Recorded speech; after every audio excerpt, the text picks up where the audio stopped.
Hi everyone, कैसे हो आप सब।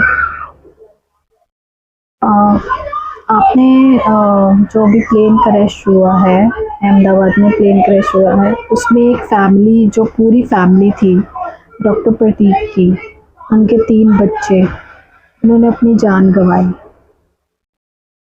और वो अपने बच्चों को लेने के लिए इंडिया आए थे। उनका फ्यूचर ब्राइट हो, उनका फ्यूचर बनाने के लिए उनको लंदन अपने साथ ले जाने के लिए आए थे।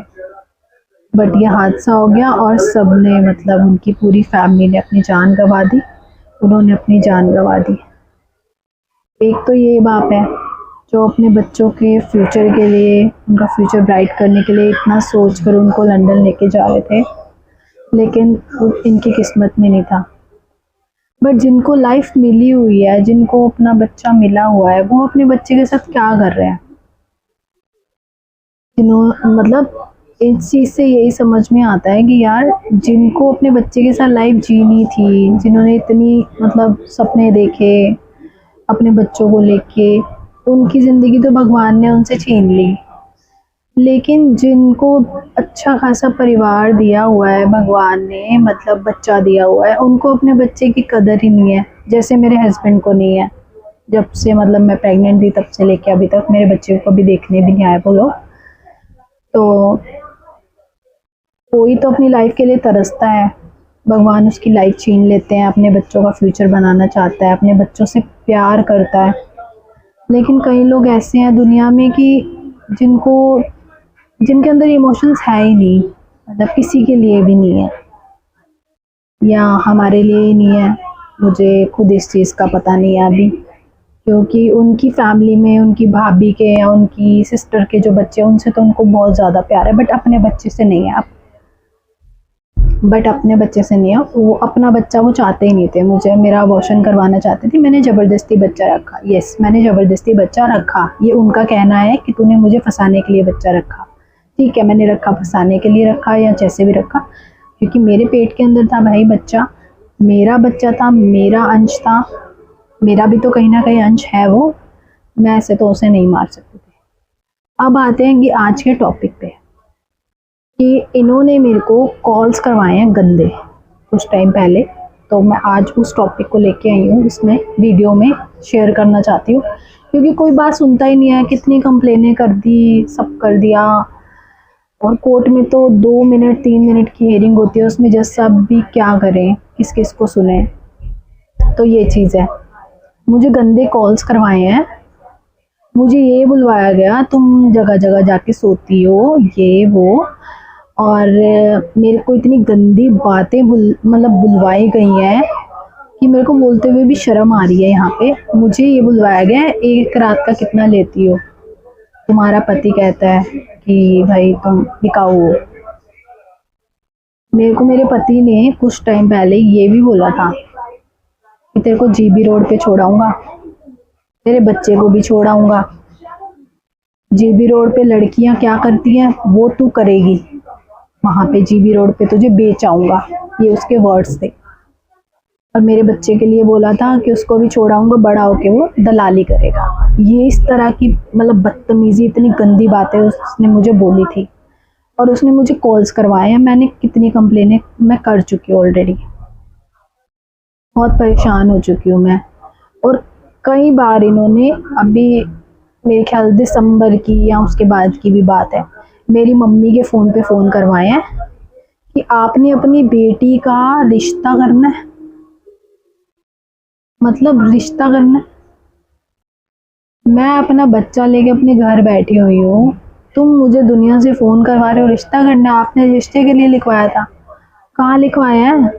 अरे जब मेरी फर्स्ट मैरिज तुमसे हुई थी, उस टाइम हमें लिखवाने की ज़रूरत नहीं पड़ी थी। तुम खुद चल के आए थे हमारे घर पे रिश्ता लेके। पहला ही रिश्ता था वो, जिसमें हम फंस गए तुम्हारे चक्करों में। हमें ज़रूरत ही नहीं थी अभी रिश्ता करने की, मैं रेडी ही नहीं थी शादी के लिए। मैंने बोला भी था अपनी मम्मी को कि जो आ रहा है उसको अभी मना कर दो, लेकिन फिर भी तुम लोग आए। जब मैंने किसी मीडिएटर को, मेरी मम्मी ने किसी मीडिएटर को मेरे रिश्ते के लिए पैसे नहीं दिए, तुम लोगों ने दिए थे। तुम लोगों को याद होगा, तुम लोग 4-5 साल से लड़कियां ढूंढ रहे थे, तुम्हें तो कोई लड़की नहीं देता था अपनी। तुम्हें तो मिल गई थी लड़की, तो शुक्र मनाना चाहिए था भगवान का। तुम्हें तो कोई अपनी लड़की नहीं देता था। डरते थे लोग तुमसे। और 2-3 लोगों ने मेरी मम्मी को ये चीज़ बोली भी थी। मेरी मम्मी इसीलिए मेरी मम्मी ने रोका तोड़ दिया था। लेकिन तुम लोगों के कहने पे दोबारा से फिर बातें चालू हुई। मुझे भी मैनिपुलेट करा, घर वालों को भी मैनिपुलेट करा, और सारे इल्ज़ाम अब हम पे डाल दिए। अच्छा जी, कोई नहीं। लेकिन उसके मतलब मेरी मम्मी को कॉल करवाया कि भाई आपने अपनी बेटी का रिश्ता करना है, आपने लिखवाया हुआ था। जब हमने उनसे पूछा कहाँ लिखवाया था, आप कौन बोल रहे हो, फ़ोन काट दिया। हमने कहीं लिखवाया ही नहीं भाई, मैं एक बच्चे की माँ हूँ, मैं एक्सेप्ट करती हूँ भाई, मैं पूरी दुनिया जानती है मैं एक बच्चे की माँ हूँ, घर बैठी हूँ अपना बच्चा लेके।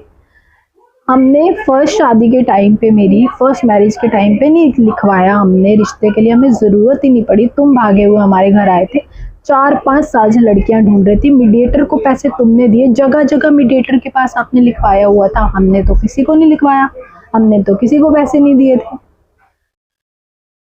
हमने किसी को नहीं लिखवाया, हमने किसी को पैसे नहीं दिए, आप लोगों ने दिए थे। आप लोगों को याद होगा। वो आंटी जी भी खैर है नहीं आज दुनिया में, भगवान उनकी आत्मा को शांति दे। लेकिन उनको भी क्या पता था कि तुम लोग क्या हो क्या नहीं हो। हर मतलब कोई भी किसी का बुरा नहीं चाहता, कोई भी मीडिएटर हो, हर कोई किसी लड़की का बुरा नहीं चाहता। तो फिर आपने मेरी मम्मी को कॉल्स करवा रहे हो, मुझे कॉल्स करवा रहे हो गंदे। मतलब इतनी तुम्हारी हिम्मत बढ़ चुकी है हर चीज़ में कि तुम कर क्या रहे हो, तुम्हें खुद नहीं पता चल रहा क्या? अगर यही चीज़ें आपकी बहन के साथ, मम्मा के साथ, आपकी मदर के साथ, तो ये चीज़ें कोई करे, कैसा लगेगा तुम्हें? और मैं इसीलिए अपनी बात दुनिया के सामने लेके आई हूँ।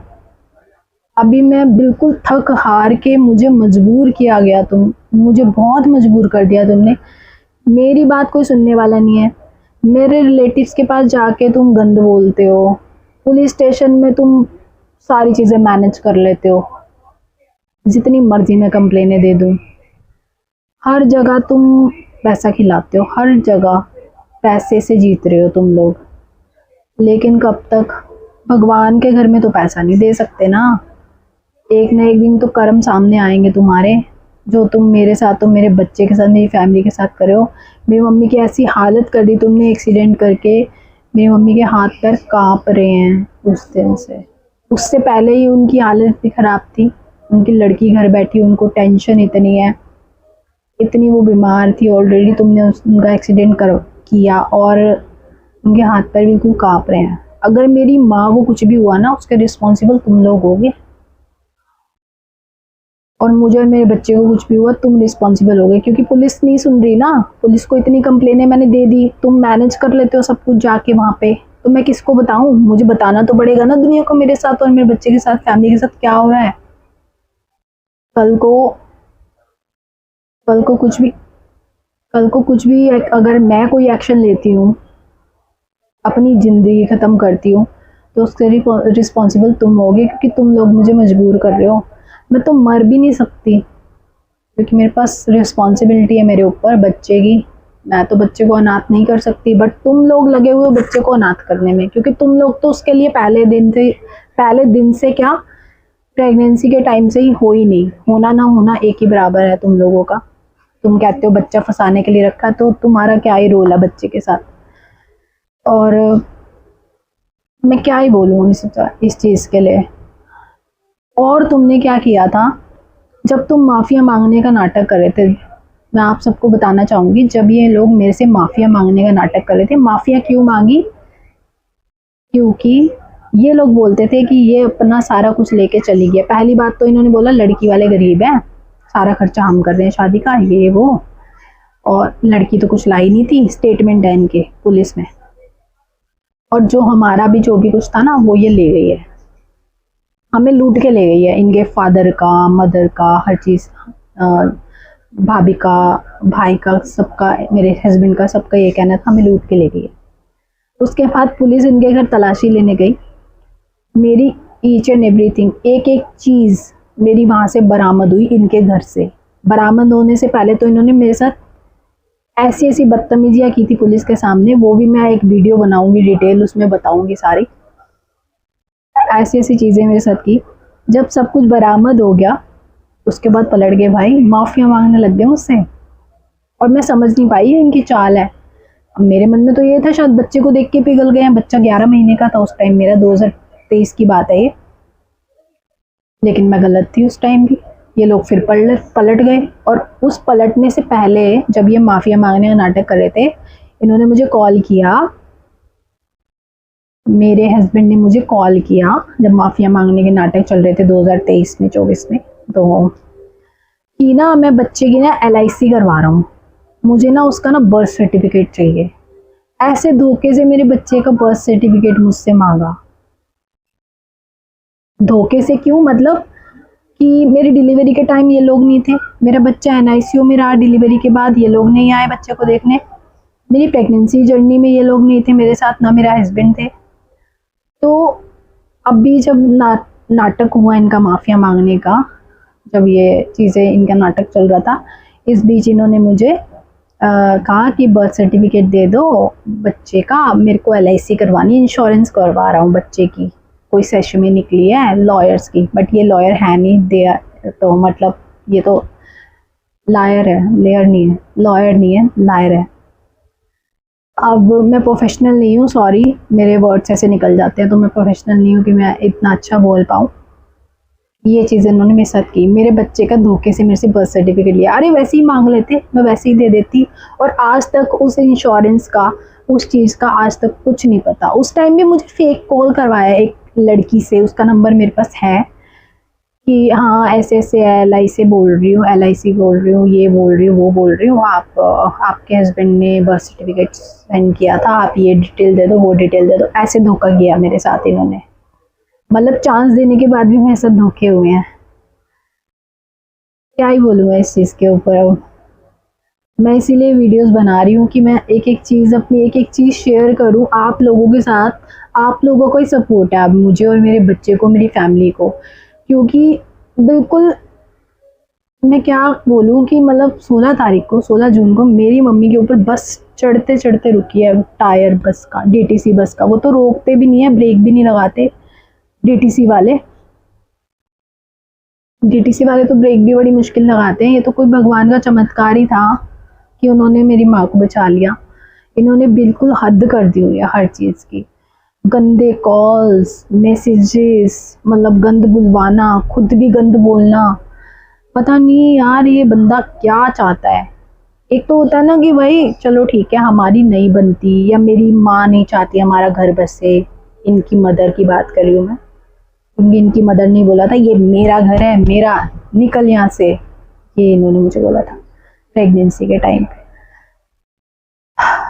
भाभी इनकी, भैया, इनके फादर ठीक थे शुरू में मेरे साथ, बहुत मतलब ठीक थे, बट मुझे पता नहीं था क्या प्लानिंग चल रही है। मैं तो सबको अच्छा ही समझती थी, मैं तो सबको बहुत अच्छा समझती थी, बट चीज़ें जो खुली हैं वो बेकार हो गई सब चीज़ें। कोई बात नहीं, मैंने अपनी शादी बहुत ईमानदारी से निभाई थी, लेकिन इन लोगों से संभाली नहीं गई। एक तो इनको लड़की इतनी मुश्किल मिली 4-5 साल ढूंढने के बाद, फिर भी इनको बच्चे की, लड़की की कोई कदर नहीं हुई। 100 चीज़ें होती हैं छुपाने वाली, जो मैंने इनकी छुपाई हैं, अपने हस्बैंड की छुपाई हैं, इनकी फैमिली की छुपाई हैं, लेकिन अब मैं सब कुछ खोलूँगी। सोशल मीडिया पे एक एक चीज़ बताऊँगी। जब मेरे साथ इतना बुरा कर दिया, मेरे बच्चे के साथ इतना बुरा कर दिया, इतना गंद कर दिया, अभी भी बाज नहीं आ रहे, अभी भी जीने नहीं दे रहे हमें, मैं पीछे क्यों हटूँगी? मैं भी तो बोलूँगी, कहीं तो बताऊँगी अपनी बात।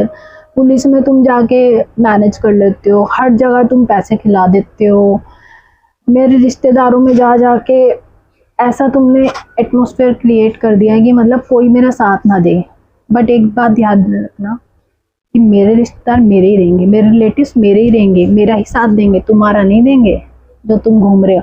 और वो जो डीलर है ना तुम्हारे साथ मिला हुआ है, सबकी ऐसी तैसी करूँगी मैं। जो जो तुम लोग मिले हुए हो ना मेरे बच्चे के साथ गंद करवाने के लिए, और एक बंदा है वो मिला हुआ है, बहुत लोगों को मिलाया हुआ है तुमने, पैसे दे दे के मिलाया है, झूठ में शामिल करा है, पैसे दे दे के किया है। सच्चाई में शामिल करके दिखाते ना बिना पैसे के, तब मानती। अब मेरे में तो इतना, मेरे पास कोई सोर्स ऑफ इनकम नहीं है कि भाई मैं पैसा खिलाऊं। मेरे बच्चे को मुझे मेरी माँ पाल रही है, ठीक है। मेरे भाई की अपनी फैमिली है, ठीक है, अपना बच्चा है उसका। तो क्योंकि मेरा भाई तो ऐसा नहीं है ना तुम्हारे जैसा जो अपनी फैमिली को छोड़ दे, अपने बच्चे को छोड़ दे। तो भाई मेरी माँ बीमार चल रही है, उनका एक्सीडेंट तुमने ऑलरेडी कर दिया है। मेरे फादर है नहीं, मैं यहाँ पे बेचारी बनने के लिए नहीं आई, मैं चीज़ें बताने के लिए आई हूँ। ये सब बता के ना मैं बेचारी नहीं कहलाना चाहती। मतलब मैं ये नहीं कह कि हाँ मैं बड़ी बेचारी हूँ, मेरा साथ दो। सच का साथ दो। जितनी भी लड़कियां हैं ना जो मुझे आज देख रही होंगी, आप लोगों के साथ भी ऐसी चीज़ें हुई हैं तो मुझे कमेंट करना, ज़रूर करना, ज़रूर मेरे से बात करना, मेरे से चीज़ें शेयर करना। क्योंकि मेरे साथ तो वो गंद हुआ है ना, वो गंद मेरे ससुराल में, जो मुझे बताते हुए भी शर्म आती है, लेकिन अब मुझे बतानी पड़ेगी क्योंकि इन लोगों ने मुझे मजबूर कर दिया यार। एक लड़की कितना बर्दाश्त करेगी। इनके घर में बर्दाश्त किया, प्रेगनेंसी के पूरी जर्नी में मैंने 9 मंथ्स बर्दाश्त किया, बाहर रहने के बाद भी। अभी वीडियो काफ़ी लंबी हो गई है, अब बाकी चीज़ें मैं नेक्स्ट वीडियो में डिस्कस करूँगी आप लोगों से, सारी चीज़ें बताऊँगी आप लोगों को स्टेप बाय स्टेप, एक एक चीज़, एक एक अपनी पूरी कहानी, अपनी पूरी स्टोरी में शेयर करूँगी आप लोगों से। Thank you so much for watching मी। और मुझे गंदे कॉल्स करवा रहे हो, कोई नहीं, करवाओ। सारा रिकॉर्ड मैंने दिया हुआ है, पुलिस में भी, जज साहब के सामने भी दिया हुआ है और आगे भी देती रहूँगी। लेकिन ना सच बोलने की हिम्मत रखो तुम लोग, और सहने की भी रखना। आगे क्या पता ये चीज़ें तुम्हारे साथ हो, तुम्हारी सिस्टर के साथ कोई करवा दे, कोई भी करवा सकता है। तुम मेरे साथ करवा रहे हो, कल को तुम्हारी सिस्टर के साथ, तुम्हारे घर में कोई भी लेडीज़ के साथ हो, क्या पता तुम ही करवा दो। तुम कौन सा किसी के सगे हो। जब अब जो बंदा अपने बच्चे का सगा नहीं हुआ ना, वो किसी का दुनिया में हो ही नहीं सकता। मैं तो पराई हूँ। वीडियो काफ़ी लंबी हो गई है, तो thank you so much for watching मी। और मैं नेक्स्ट वीडियो में आपको फिर से अपनी जो चीज़ें हैं स्टोरी की, वो चीज़ें शेयर करूँगी। Step by step her cheese share करूँगी मैं आप लोगों से। और आप लोग मुझे कमेंट में बताओ अगर किसी के साथ भी ऐसा हुआ है तो पहले।